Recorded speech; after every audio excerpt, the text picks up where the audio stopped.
Hello and I welcome you to Vigyan recharge. सन 2003 में निक बॉस्टम ने एक रिसर्च पेपर पब्लिश किया जिसमें ये कहा गया कि हम लोग एक सिमुलेशन में रहते हैं, बोले तो कंप्यूटर जनरेटेड प्रोग्राम। और जैसे ही ये रिसर्च पेपर पब्लिश हुआ उसके बाद साइंटिफिक कम्युनिटी में हाय हल्ला मच गया, क्योंकि जितने ज्यादा हमने सिमुलेशन थ्योरी को डिस्प्रूव करने के लिए नए नए तर्क दिए, ये थ्योरी उतनी ही ज्यादा स्ट्रॉन्ग होती हुई चली गई। और यहाँ तक कि एलोन मस्क, मिचियो काकू और नील डिग्रास टाइसन ये लोग भी सिमुलेशन थ्योरी पे विश्वास करते हैं। पर क्यों, चलिए पता करते हैं। तो भैया ये जो निक बॉस्टम नाम के फिलोसोफर थे जिन्होंने ये रिसर्च पेपर पब्लिश किया सॉरी गलती होगी, थे नहीं हैं, अभी भी जिंदा हैं। अपनी वीडियो के चक्कर में एक आदमी निपटा दिया मैंने चलो मिस्टेक को करेक्ट कर लेते हैं। तो भैया ये जो निक बॉस्टम नाम के फिलोसोफर हैं जिन्होंने ये रिसर्च पेपर पब्लिश किया, सन 2003 में पब्लिश किया, आखिर हम लोग इनकी बातों पर विश्वास क्यों करें? कोई तो कारण होना चाहिए। वैसे जिनको रिसर्च पेपर पढ़ने की इच्छा हो रही है उनके लिए मैंने स्पेशली इसका link community post, WhatsApp channel और इस वीडियो के डिस्क्रिप्शन में भी दे दिया है। तो जी ये निक बॉस्टम है स्वीडिश फिलोसोफर और फ्यूचरिस्ट। हाँ, ये वो होते हैं ना जो फ्यूचर देख के बताते हैं कि भविष्य में चीजें ऐसी होंगी वैसी होंगी, चांद पे प्लॉट कटेंगे, एलियन विजिट करेंगे। हाँ, इनको फ्यूचरिस्ट कहा जाता है। अब इस तरह की बातें अगर कोई नॉर्मल इंसान कहता तो उसको इग्नोर किया जा सकता था, लेकिन निक बॉस्टम नॉर्मल इंसान नहीं है। ये बंदा हाईली एजुकेटेड है। इसके पास लंदन स्कूल ऑफ इकोनॉमिक्स और येल की डिग्री है। 200 से ज्यादा रिसर्च पेपर पब्लिश कर चुका है। सुपर इंटेलिजेंस नाम की किताब पब्लिश कर चुका है जो कि बेस्ट सेलर रही है। ट्रांस ह्यूमनिज्म के ऊपर रिसर्च कर चुका है। और वैसे जिसको नहीं पता कि ट्रांस ह्यूमनिज्म क्या होता है उन्हें मैं बता दूं। देखो, हमारे शरीर की बायोलॉजिकल लिमिटेशंस हैं, जैसे कि हम कितने साल जिएंगे, जैसे जैसे एज बढ़ती है हमारी दिमागी क्षमता भी घटती है। लेकिन अगर हम फ्यूचरिस्टिक टेक्नोलॉजी की मदद से इन चीजों को कंट्रोल कर सकें, अपनी एज का बढ़ना रोक सकें, अपने दिमाग की क्षमता बढ़ा सकें, अपनी शारीरिक क्षमता बढ़ा सकें, बीमारियों को कंट्रोल कर सकें, ये सब ट्रांस ह्यूमनिज्म के अंदर आता है। और ये पॉसिबल है, कुछ हद तक तो पॉसिबल हो ही गया है। और इस आदमी ने ऑक्सफोर्ड यूनिवर्सिटी में फ्यूचर ऑफ ह्यूमैनिटी इंस्टीट्यूट की नींव रखी है। ये उसका डायरेक्टर है जिसको ब्रिटिश सरकार फंडिंग दे रही है। इसका मतलब समझते हैं आप, खुद ब्रिटिश सरकार इस आदमी की बातों पे यकीन कर रही है, नहीं तो कोई पैसा क्यों खर्च करेगा। अब यहाँ पर आप ये भी तर्क दे सकते हो कि भैया वड्डे लोग वड्डी बातें, अरे काहे के वड्डे लोग, इंग्लैंड की इकोनॉमी का तो वैसे ही बट्टा बैठा हुआ है, लेकिन फिर भी रिसर्च में पूरा पैसा जा रहा है, तो कुछ तो दम होगा बंदे में। और ये छोटी सी बात समझने के लिए हमें किसी डिग्री की जरूरत नहीं है, क्योंकि मान लो कोई बिजनेस प्रपोजल लेकर हम अपने पिताजी के पास जाएं और कहें कि जी थोड़े से लगा दो ना, पैसे लगा दो इसमें, तो भाई साहब अगर उनको हमारे बिजनेस प्रपोजल में दम नहीं नजर आया तो वो पैसा नहीं लगाएंगे। और यहाँ तो एक देश की सरकार इसमें पैसा लगा रही है, वो भी वो सरकार जिसके पास पैसे की पहले से ही कमी है। अब निक बॉस्टम की बातों को नील डिग्रास टाइसन भी सपोर्ट करते हैं, पर क्यों? वैसे इसका जवाब तो वही दे सकते हैं, तो चलो सुनते हैं उनके विचार। Like Mr. Musk thinks, are we living in simulation? I find it hard to argue against that possibility. और जब यही सवाल मंगल पर दंगल वाले भैया से पूछा गया, बोले तो एलोन मस्क से पूछा गया कि जी इस बात की कितनी संभावनाएं हैं कि हम बेस रियलिटी में हैं। बेस रियलिटी बोले तो मतलब किसी सिमुलेशन में नहीं है, सारे सिमुलेशन हम ही बनाएंगे, उसको बेस रियलिटी कहेंगे। अब बेस रियलिटी के बारे में जो एलोन भैया ने कहा वो बात भी गौर करने लायक है। The odds that we're in base reality is 1 in billions.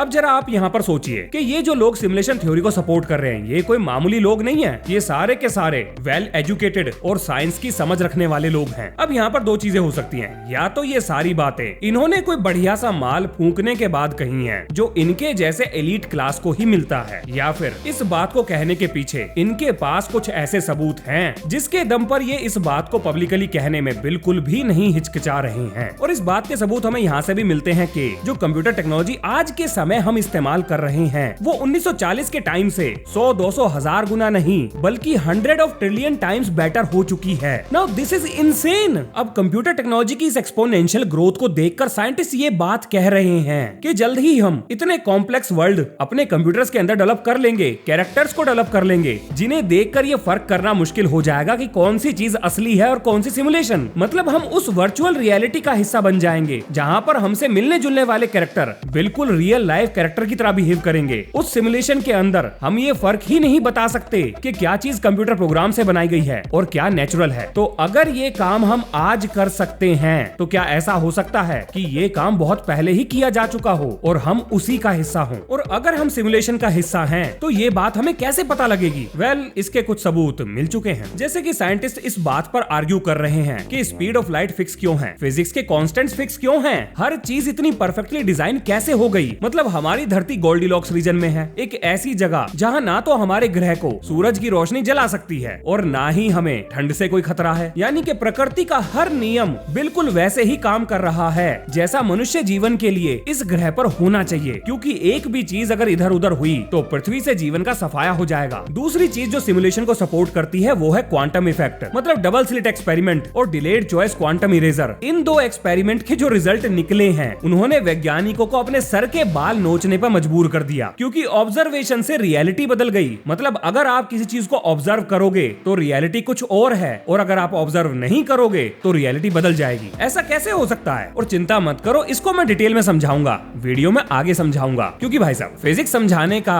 मौका तो मैं नहीं छोड़ने वाला। अब तीसरा आर्गुमेंट है ग्लिचेस, कि अगर हम किसी सिमुलेशन का हिस्सा हैं तो जाहिर सी बात है कंप्यूटर प्रोग्राम में ग्लिचेस आते हैं, तो हमें भी ये ग्लिचेस महसूस होने चाहिए। हमें पता लगना चाहिए कि कुछ तो रियलिटी में ग्लिच हुआ है। तो क्या हमें पता लगा? बिल्कुल लगा, और बड़े जबरदस्त तरीके से लगा। जिनमें से एक है मंडेला इफेक्ट। अब ये क्या चीज है? देखिए, साइंटिफिक कम्युनिटी के बीच में मंडेला इफेक्ट वो चीज है जिसमें हम ऐसी बातें शेयर करते हैं जो असलियत में कभी हुई ही नहीं, लेकिन डीप इनसाइड हमारे दिमाग के अंदर वो बात बैठी हुई है कि ये घटना ऐसे हुई थी। उदाहरण के लिए ज्यादातर लोग आज भी ये मानकर चलते हैं कि नेल्सन मंडेला की मृत्यु जेल के अंदर हुई थी, जो कि गलत है। और क्योंकि ये चीज बहुत ज्यादा लोगों के साथ हुई थी, इसीलिए यहाँ से एक नाम पड़ गया मंडेला इफेक्ट। अगर इसे और आसान भाषा में बताऊं तो जरा गौर करिए, क्या कभी आपके साथ ऐसा हुआ है कि आपको कोई चीज लगती है कि ये चीज ऐसे हुई होगी या फिर ये घटना ऐसे हुई होगी, जबकि असलियत में वो घटना वैसे हुई ही नहीं थी, लेकिन फिर भी आपके दिमाग के अंदर ये बात बैठी हुई है कि वो चीज ऐसे हुई होगी। इसी को मंडेला इफेक्ट कहते हैं। ये सबके साथ होता है, और यहाँ तक कि कुछ रिसर्चर इसे पैरेलल यूनिवर्स या मल्टीवर्स या पैरेलल रियलिटीज के साथ जोड़कर भी देखते हैं, जिसमें से एक है डेजा वू। आपको बहुत बार ऐसा लगता होगा कि ये घटना आपके साथ पहले भी घट चुकी है, जैसे आप कहीं से निकल कर जा रहे हैं और तुरंत आपको ऐसा लगे कि आप यहाँ पर पहले आ चुके हैं या आप इस इंसान से पहले मिल चुके हैं, जबकि रियलिटी में ऐसा कभी कुछ हुआ ही नहीं था। अब इन चीजों को एक्सप्लेन करना वाकई में ही बहुत मुश्किल काम है। तो जब कोई काम मुश्किल होता है तो आपको पता है वैज्ञानिक क्या करते हैं? उस परेशानी से निकलने के लिए आसान एक्सप्लेनेशन बनाते हैं। तो बना दी उन्होंने कि ये रियलिटी में ग्लिच है, और अगर रियलिटी में ग्लिच होगा तो जाहिर सी बात है कि हम सिमुलेशन का हिस्सा हैं, यानी हम सिमुलेशन के अंदर रह रहे हैं, सिमुलेशन का पार्ट हैं। और इसके बाद जैसा कि आप जानते हो कि वैज्ञानिकों ने ये थ्योरी देकर अपने हाथ झाड़ लिए। लेकिन इसके बाद सिल्वेस्टर जेम्स गेट्स ने जो कहा,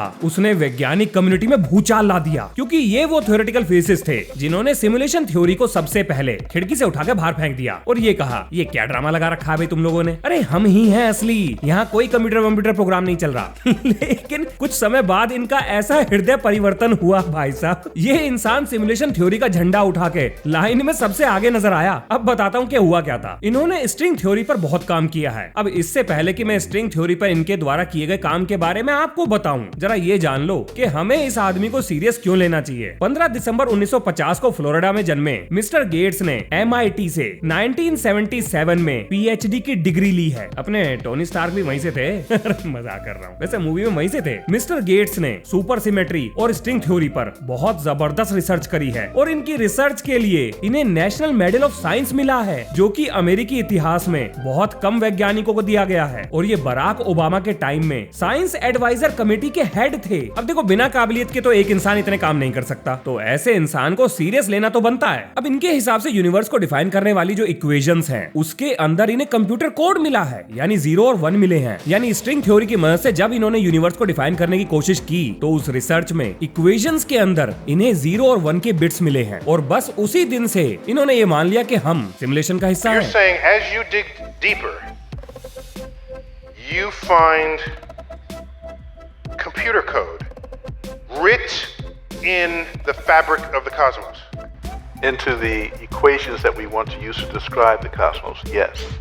Computer code. Computer code, strings of bits of ones and zeros. और जब मैं MIT की वेबसाइट पे इनके बारे में रिसर्च कर रहा था, तो इनकी उपलब्धियों को देखकर मुझे ऐसा लगा कि इतना पढ़ा लिखा इंसान और इतनी डीप नॉलेज रखने वाला इंसान हवा में तो ऐसी बात नहीं कहेगा। इनके बारे में पढ़ने के लिए मैंने MIT की वेबसाइट का लिंक भी डिस्क्रिप्शन में दिया है। और इसके बाद मेरे दिमाग में ख्याल आया कि अगर हम कंप्यूटर प्रोग्राम का हिस्सा हैं, तो इसका मतलब हमारे अंदर कंप्यूटर कोड एम्बेडेड होगा। और ये पता करने का सिर्फ एक ही तरीका है, अगर हम किसी तरह से DNA के अंदर कंप्यूटर कोड को सेव कर सकें, ऐड कर सकें, तो हम ये मान सकते हैं कि हमारे अंदर भी कंप्यूटर कोड ऐड किया जा सकता है। और वैज्ञानिकों ने कर दिखाया। कोलंबिया यूनिवर्सिटी और न्यूयॉर्क जीनोम सेंटर ने कंप्यूटर वायरस और कुछ फाइल्स को ह्यूमन डीएनए के अंदर सेव कर दिया और यहाँ से ये बात साबित हो गई कि हम कंप्यूटर कोड को कैरी कर सकते हैं। लेकिन अगर हम कंप्यूटर प्रोग्राम का हिस्सा हैं, इससे ये बात साबित थोड़ी होती है कि पूरी दुनिया कंप्यूटर प्रोग्राम का हिस्सा है। तो वैज्ञानिक ये बात साबित कैसे करेंगे कि बाकी लिविंग और नॉन लिविंग चीजें भी कंप्यूटर प्रोग्राम का हिस्सा है? इस बात को साबित करने के लिए कोई ना कोई मैथमेटिक्स का नियम तो जरूर फॉलो होना चाहिए जो सभी चीजों पर लगे। और कमाल की बात यह है कि हमें वो मैथमेटिक्स का नियम मिल चुका है। आपने फिबोनाची नंबर्स और गोल्डन रेशियो के बारे में तो सुना ही होगा, और अगर नहीं सुना तो मैं बता देता हूँ। इस पैटर्न को देख के आप फिबोनाची नंबर्स को समझ सकते हैं। और कमाल की बात यह है कि फिबोनाची नंबर्स और गोल्डन रेशियो ये दोनों हमें नेचर में हर जगह देखने को मिलता है। किसी फूल के पास कितनी पंखुड़ियां होंगी, उतनी ही जितनी फिबोनाची नंबर्स हमें बताते हैं। किसी पेड़ पर कितनी ब्रांचेस होंगी, उतनी ही ब्रांचेस मिलेंगी जितनी फिबोनाची नंबर्स में आती हैं। पर ये तो प्लांट्स की बात होगी, लेकिन एनिमल्स में भी ये रूल फॉलो होता है। उदाहरण के लिए मधुमक्खी के छत्ते में फीमेल और मेल मधुमक्खियों के बीच का जो रेशो है वो गोल्डन रेशो है। गोल्डन रेशो ये फिबोनाची सीक्वेंस में पहले आने वाले नंबर से बाद में आने वाले नंबर को डिवाइड करके मिलता है। ह्यूमन बॉडी यानी हमारा शरीर भी गोल्डन रेशो को फॉलो करता है, जिसमें प्राइमरी नंबर है 1, 2, 3 और 5। उदाहरण के लिए एक नाक, 2 आंखें और हमारे हाथ पैरों का 3 हिस्सों में बटा होना, पहला कंधा, दूसरा कोहनी और तीसरा कलाई, और हाथ पैरों में 5-5 उंगलियों का होना। अब अंगूठे को भी उंगलियों में काउंट कराए तो हल्ला मत मचाना। यहाँ तक कि हमारे कंधे से हमारी कोहनी तक की लंबाई और कोहनी से फिंगर टिप्स तक की लंबाई ये भी गोल्डन रेशो है। ह्यूमन हार्ट, सिस्टोलिक और डायस्टोलिक ब्लड प्रेशर ये भी गोल्डन रेशो में आते हैं। यहाँ तक कि ह्यूमन डीएनए की लंबाई और चौड़ाई भी एंगस्ट्रॉन्ग में गोल्डन रेशो से बनी है। अब जरा स्पेस में चलते हैं। हमारी गैलेक्सी का स्पाइरल, स्पेस में पाया जाने वाला कोई भी स्पाइरल या धरती पे पाया जाने वाला कोई भी स्पाइरल, समुद्र में पाए जाने वाले स्पाइरल शेल्स, ये सारी चीजें फिबोनाची नंबर्स और गोल्डन रेशो को फॉलो करती हैं। अब क्या इन बातों से ये नतीजा निकाला जा सकता है कि हम सिमुलेशन का हिस्सा हैं? वेल, कुछ साइंटिस्ट ने ये कहा है कि ये एक तुक्का भी हो सकता है। मतलब ह्यूमंस इसी तरह से तो बने हैं, हमारा काम ही है चीजों के बीच में लॉजिक ढूंढना। तो ये पैटर्न, ये लॉजिक, ये कोइंसिडेंस भी हो सकता है। पर अगर ये एक कोइंसिडेंस है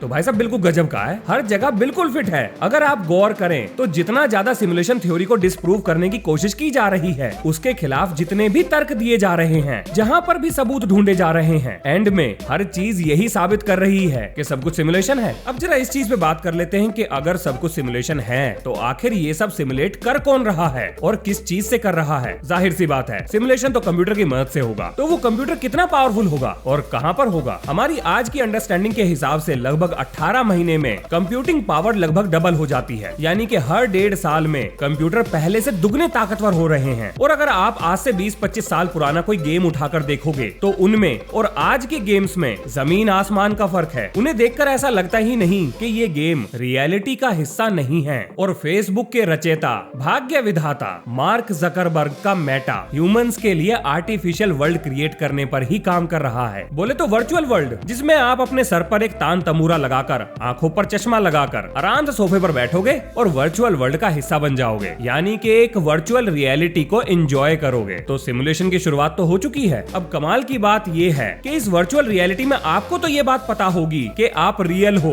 और जिस वर्ल्ड का आप हिस्सा हो वो वर्चुअल है, लेकिन उस वर्चुअल वर्ल्ड के कैरेक्टर को ये बात पता नहीं होगी कि आप रियल हो। अब देखिए, मनुष्यों का दिमाग किसी भी चीज को एक्सेप्ट करने के लिए, आसानी से एक्सेप्ट करने के लिए नहीं बना। मतलब अगर मैं आपसे ये कहूँ कि मेरे पास सुपरमैन की ताकत है तो आप यकीन बिल्कुल नहीं करोगे, करना भी नहीं चाहिए। पर क्या हम अपने दिमाग का भरोसा कर सकते हैं? वेल, नहीं। इसका उदाहरण आप खुद जानते हैं। हमारे देश में अफवाहें स्पीड ऑफ लाइट से भी तेज फैलती हैं, और अगर ये अफवाह किसी की आस्था से जुड़ी हो या धर्म से जुड़ी हो तो ये और तेजी से फैलती हैं। और ये देखने के लिए ज्यादा पीछे जाने की जरूरत नहीं है। कोविड का समय देख लो, आपने बहुत सारे ऐसे टोने टोटके सुने होंगे या ऐसे अजीब अजीब काम करते हुए लोगों को देखा होगा जो वो नॉर्मली नहीं करते, और उनको फॉलो करते हुए बाकी लोगों ने भी वो काम किए होंगे। क्या उस समय हमारा दिमाग काम नहीं कर रहा था? क्या बिल्कुल कर रहा था। लेकिन हम किस चीज पर कब यकीन कर लें और कब ना करें, ये हमारे कंट्रोल में है ही नहीं। अब यहाँ पर मैं मनुष्यों को 2 कैटेगरी में बांट सकता हूँ। पहले वो जो हर चीज के पीछे लॉजिक ढूंढते हैं, हर चीज को रैशनल तरीके से देखते हैं, और दूसरे वो जो उस चीज को सच मानते हैं जिसे बाकी लोग सच मान चुके हैं। और सिमुलेशन थ्योरी में ये काम बिल्कुल उल्टा हुआ है। देखिए, जो लोग हर चीज के पीछे लॉजिक ढूंढते हैं, विज्ञान को ढूंढते हैं, मैथ्स को ढूंढते हैं, रैशनल रीजन को ढूंढते हैं, वही लोग आज सिमुलेशन थ्योरी को सपोर्ट कर रहे हैं। मैं बात कर रहा हूँ साइंटिस्ट की, जिनका नाम मैंने इस वीडियो में लिया है। और हम लोग जो वैज्ञानिकों पर यकीन करते हैं, उनके द्वारा बताई गई एक्सप्लेनेशन को मानते हैं। आज हम ये कह रहे हैं कि उनका दिमाग खराब हो गया है। अगर आप गौर करें तो ये बिल्कुल उल्टा काम हो गया। जिनका काम है हर चीज को डिबंक करना, उसके पीछे एक्सप्लेनेशन देना, वो लोग सिमुलेशन थ्योरी को मान रहे हैं। और जिनका काम है वैज्ञानिकों की बातों को मानना, उन एक्सप्लेनेशन को समझना, यानी हम वैज्ञानिकों के खिलाफ खड़े हैं। और इसके पीछे रीजन है सेंस ऑफ सिक्योरिटी का छिन जाना। यानी अगर आपको ये पता लगे कि आपके पास कोई फ्री विल है ही नहीं, आपके सारे डिसीजन कोई और कंट्रोल करता है, तो ये बात आप एक्सेप्ट नहीं कर पाओगे। आजादी सबको प्यारी है, पर आखिर साइंटिस्ट इतना स्ट्रांगली सिमुलेशन थ्योरी को पकड़कर क्यों बैठ गए हैं? उसके पीछे कारण है क्वांटम मैकेनिक्स। और अब होगी शुरुआत डबल स्लिट और delayed choice quantum eraser experiment की एक्सप्लेनेशन की। उदाहरण के लिए अगर हम सिंगल स्लिट से पार्टिकल्स को फायर करें तो जहां पर पार्टिकल इकट्ठे होंगे वहां पर हमें एक वर्टिकल लाइन देखने को मिल जाएगी। और अगर इसी सिंगल स्लिट से हम एक वेव को पास करें तो जहां पर वेव की इंटेंसिटी सबसे ज्यादा होगी वहां हमें एक ब्राइट लाइन देखने को मिलेगी। नॉर्मल सी चीज है। अब जरा डबल स्लिट को जोड़कर देख लेते हैं। तो अगर मैं डबल स्लिट से पार्टिकल्स को फेंकूं तो मुझे दो लाइनें मिलेंगी, कोई दिक्कत नहीं है। और अगर मैं डबल स्लिट से वेव को पास कराऊं तो डबल स्लिट से निकलने वाली वेव आपस में टकराकर नई वेव को पैदा करती हैं और हमें देखने को मिलता है इंटरफेरेंस पैटर्न। ये भी लॉजिकल है, कोई दिक्कत नहीं है। अब एक काम करते हैं, एक इलेक्ट्रॉन को सिंगल स्लिट से फेंकते हैं। अब क्योंकि इलेक्ट्रॉन एक मैटर पार्टिकल है, उसके पास मास है, तो जाहिर सी बात है हमें एक सीधी रेखा मिलनी चाहिए और वो मिलती है, कोई दिक्कत नहीं। फिर इलेक्ट्रॉन को डबल स्लिट से फेंका तो इस बार हमें दो सीधी रेखा मिलनी चाहिए, लेकिन हमें दो सीधी रेखा नहीं मिली, हमें इंटरफेरेंस पैटर्न मिला। पर ये कैसे हो सकता है? इंटरफेरेंस पैटर्न तो वेव्स में होता है और इलेक्ट्रॉन तो एक पार्टिकल है, यानी एक पार्टिकल वेव नेचर शो कर रहा है। पर कैसे? या तो जो हमने पीछे पढ़ा या जो हमें पीछे दिखाई दिया वो गलत था, या जो चीज हम अब देख रहे हैं ये कहीं पर गलत है। दोनों एक साथ नहीं होनी चाहिए। अब वैज्ञानिकों ने सोचा कि यहाँ पर जरूर कुछ गड़बड़ हुई है, यानी रियलिटी में ग्लिच। नहीं, मजाक कर रहा हूँ, ऐसा कुछ नहीं हुआ था। अब वैज्ञानिकों ने ये सोचा कि चलो एक काम करते हैं, एक साथ बहुत सारे इलेक्ट्रॉन फेंकने के बजाय इलेक्ट्रॉन्स को एक एक करके फेंकते हैं ताकि इलेक्ट्रॉन एक दूसरे से इंटरेक्ट करके डिफ्लेक्ट ना हो, यानी कि इंटरफेरेंस पैटर्न ना बने। और उन्होंने ऐसा ही किया। लेकिन कमाल की बात यह है कि इलेक्ट्रॉन को एक एक करके भी डबल स्लिट से फेंकने पर हमें इंटरफेरेंस पैटर्न ही मिला। ये कैसे हो सकता है? अब वैज्ञानिकों ने ये सोचा, इसकी ऐसी की तैसी एक डिटेक्टर लगाओ यहाँ पर। डिटेक्टर हमें ये बताएगा कि आखिर ये सब हो क्यों रहा है। उन्होंने डिटेक्टर लगा दिया और जैसे ही इलेक्ट्रॉन को एक एक करके फेंकना शुरू करा, भाई साहब कमाल ही हो गया। Things went from weird to crazy, यानी कि अब जो हुआ उस पर तो यकीन करना पहले से भी ज्यादा मुश्किल हो गया। डिटेक्टर के लगते ही इंटरफेरेंस पैटर्न गायब हो गया और दोबारा हमें सीधी रेखा देखने को मिली, डबल स्लिट से मिली। अब इसे कोई कैसे एक्सप्लेन करेगा? अब उन्होंने डिटेक्टर को वहां से हटा दिया और दोबारा से एक्सपेरिमेंट करा और दोबारा से हमें इंटरफेरेंस मिला। डिटेक्टर को वापस लगाया, इंटरफेरेंस पैटर्न फिर से गायब हो गया। ये क्वांटम मैकेनिक्स है ही ऐसी, यहाँ चीजें कब कैसे घट जाएं समझ में ही नहीं आता। और कमाल की बात ये है कि अगर आप इस चीज को एक्सप्लेन कर दें तो एक फिजिक्स का नोबेल प्राइज आपका इंतजार कर रहा है। जो भी इस चीज को एक्सप्लेन कर देगा उसको नोबेल प्राइज मिल जाएगा कि आखिर ऐसा हो क्यों रहा है। लेकिन इसके पीछे लॉजिक और कॉमन सेंस होना चाहिए, हवाई बातें नहीं। क्योंकि अब मैं जो बताने जा रहा हूँ उसे सुनने के बाद आपको ऐसा ही लगेगा कि हमने इस चीज को हवाई बातों से ही एक्सप्लेन किया है। जरा सुनो ध्यान से। वैज्ञानिकों ने इसके पीछे लॉजिक दिया कि पार्टिकल्स को यह बात पता थी कि उन्हें कोई देख रहा है और इसलिए वो टाइम में पीछे गए, अपनी रियलिटी को बदला और नए तरीके से व्यवहार किया। मतलब पार्टिकल जैसे ही इलेक्ट्रॉन गन से बाहर निकला उसे ये मालूम था कि सामने डबल स्लिट है तो उसे वेव की तरह व्यवहार करना है। और जैसे ही वो डबल स्लिट से निकला उसने तुरंत देखा कि उसको कोई देख रहा है, तो वो टाइम में पीछे गया और अपनी रियलिटी को बदलकर वेव के बजाय पार्टिकल नेचर शो करने के लिए दोबारा स्लिट से निकला और हमें क्लंपिंग पैटर्न दे दिया। जबकि अगर ऑब्जर्वर नहीं होता तो वो मजे से आता और इंटरफेरेंस पैटर्न बनाता। ये वो लॉजिक है जो वैज्ञानिकों ने दिया है। अगर आप चाहो तो यकीन कर लो। अब यहाँ से एक चीज और समझ में आती है कि अगर रियलिटी को ऑब्जर्व किया जाए तो वो बदल जाएगी। पता नहीं मैं ये बात क्यों कह रहा हूँ, पर क्वांटम मैकेनिक्स तो इसी चीज की तरफ इशारा कर रहा है। अब अगर आप यहाँ पर ध्यान दें तो क्वांटम मैकेनिक्स में फंडामेंटल फिजिक्स के लॉज काम नहीं करते, यानी कि रियल वर्ल्ड में काम करने वाले फिजिक्स के नियम या न्यूटोनियन मैकेनिक्स के नियम क्वांटम मैकेनिक्स में बेबस नजर आते हैं। क्वांटम मैकेनिक्स हर उस चीज पर क्वेश्चन मार्क लगा देता है जो हम समझते हैं। अब जरा आप ये सोचिए कि ऐसी कौन सी चीज हो सकती है जो टाइम स्पेस और फिजिक्स के नियम से बाहर है। टाइम स्पेस और फिजिक्स के नियम से बाहर वही हो सकता है जो सिमुलेशन क्रिएट करेगा। अब जरा इस सिमुलेशन थ्योरी पर मेरा पर्सनल पॉइंट ऑफ व्यू जान लेते हैं, आखिर मुझे क्या लगता है। तो सबसे पहले शुरू करते हैं क्वांटम मैकेनिक्स से। देखिए, आपको ये समझना होगा कि हम फिजिक्स को यूनिफाई नहीं कर पाए हैं, यानी कि हम फंडामेंटल लॉज ऑफ नेचर को क्वांटम मैकेनिक्स के साथ अभी यूनिफाई नहीं कर पाए हैं। और जब तक कोई चीज यूनिफाई ना हो जाए उनके बीच में एनोमलीज ये तो देखने को मिलेंगी ही। कोई भी दो चीजें एक दूसरे के साथ जब तक कंपैटिबल नहीं होती, जब तक वो किसी एक सेम पॉइंट पर एग्री ना करें, चाहे वो फिजिक्स हो या आपका लाइफ पार्टनर। और क्योंकि quantum mechanics fundamental laws of physics के साथ कंपैटिबल नहीं है, तो कोई भी इसका कुछ भी मीनिंग निकाल निकाल ले, उससे कोई फर्क नहीं पड़ता, ऐसा मेरा मानना है। आप बिल्कुल डिसएग्री कर सकते हैं। अब बात करते हैं एलोन मस्क की। तो देखिए जी, एलोन मस्क एक बिजनेसमैन है। वो जो भी बातें पब्लिकली कहते हैं उसके पीछे उनका बिजनेस इंटरेस्ट है। हमें नहीं पता उनके दिमाग में क्या चल रहा है। हम नहीं जानते कि वो कब कौन सा प्रोडक्ट मार्केट में लेके आ जाए। तो अगर वो इस सिमुलेशन थ्योरी को सपोर्ट कर रहे हैं तो हो सकता है उसके पीछे उनका डीप हिडन इंटरेस्ट हो। यहाँ पर मैं गलत भी हो सकता हूँ। ये आपके ऊपर है कि आप मेरी किस बात से एग्री करते हैं या डिसएग्री करते हैं। अब बात करते हैं वैज्ञानिकों की। तो देखिए, आपको ये भी समझना होगा कि जितनी भी फिजिक्स या साइंस की कोई भी डोमेन हमने डेवलप करी है वो इसी तरह के अंदाजे लगा कर ही करी है। पहले हम अंदाजा लगाते हैं, फिर एक्सपेरिमेंट करते हैं, फिर रिजल्ट को एनालाइज करते हैं और फिर हमारी एजुम्पशन और रिजल्ट के बीच के तार को जोड़ते हैं। सारी की सारी फिजिक्स ऐसे ही डेवलप हुई है। तो साइंटिस्ट को इस चीज के लिए ब्लेम करना कि वो इस तरह की अजीब बातें क्यों कर रहे हैं, ये ठीक नहीं होगा, मेरे हिसाब से ठीक नहीं है। अब बात करते हैं फिबोनाची नंबर्स और गोल्डन रेशो की। तो देखिए, maths is a universal language. आपको मैथमेटिकल पैटर्न हर चीज में देखने को मिल जाएंगे। मैथ्स आपका क्वांटम मैकेनिक्स से लेकर Newtonian mechanics, relativity, field equations, हर चीज में फॉलो होता है। यही एक चीज है जो हर जगह कॉमन है। अगर आप इसी चीज को पकड़कर ये बात प्रूव करने की कोशिश करोगे कि हम सिमुलेशन का हिस्सा हैं, तो ये उसे भी प्रूव कर देगा। तो अब आता है सवाल, are we living in simulation?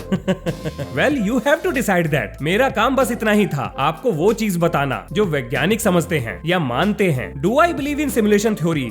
नहीं, बिल्कुल भी नहीं। पर क्यों? क्या मेरे पास कोई ऐसा सबूत है जो सिमुलेशन थ्योरी को डिस्प्रूव कर सके? नहीं। लेकिन मेरे पास कोई ऐसा सबूत भी नहीं है जो सिमुलेशन थ्योरी को प्रूव कर सके। मैंने आपको जो कुछ भी बताया ये सब वैज्ञानिकों का पॉइंट ऑफ व्यू था। तो ये आपके ऊपर है कि आप इसे कैसे देखते हैं। It's up to you. और मैं आपका पॉइंट ऑफ व्यू जानना चाहता हूँ कि आप क्या सोचते हैं। तो लिखिए अपने विचार कमेंट में। तो इसी नोट के संग यह है इस वीडियो का अंत। मिलते हैं नेक्स्ट वीडियो में। जय हिंद, जय भारत।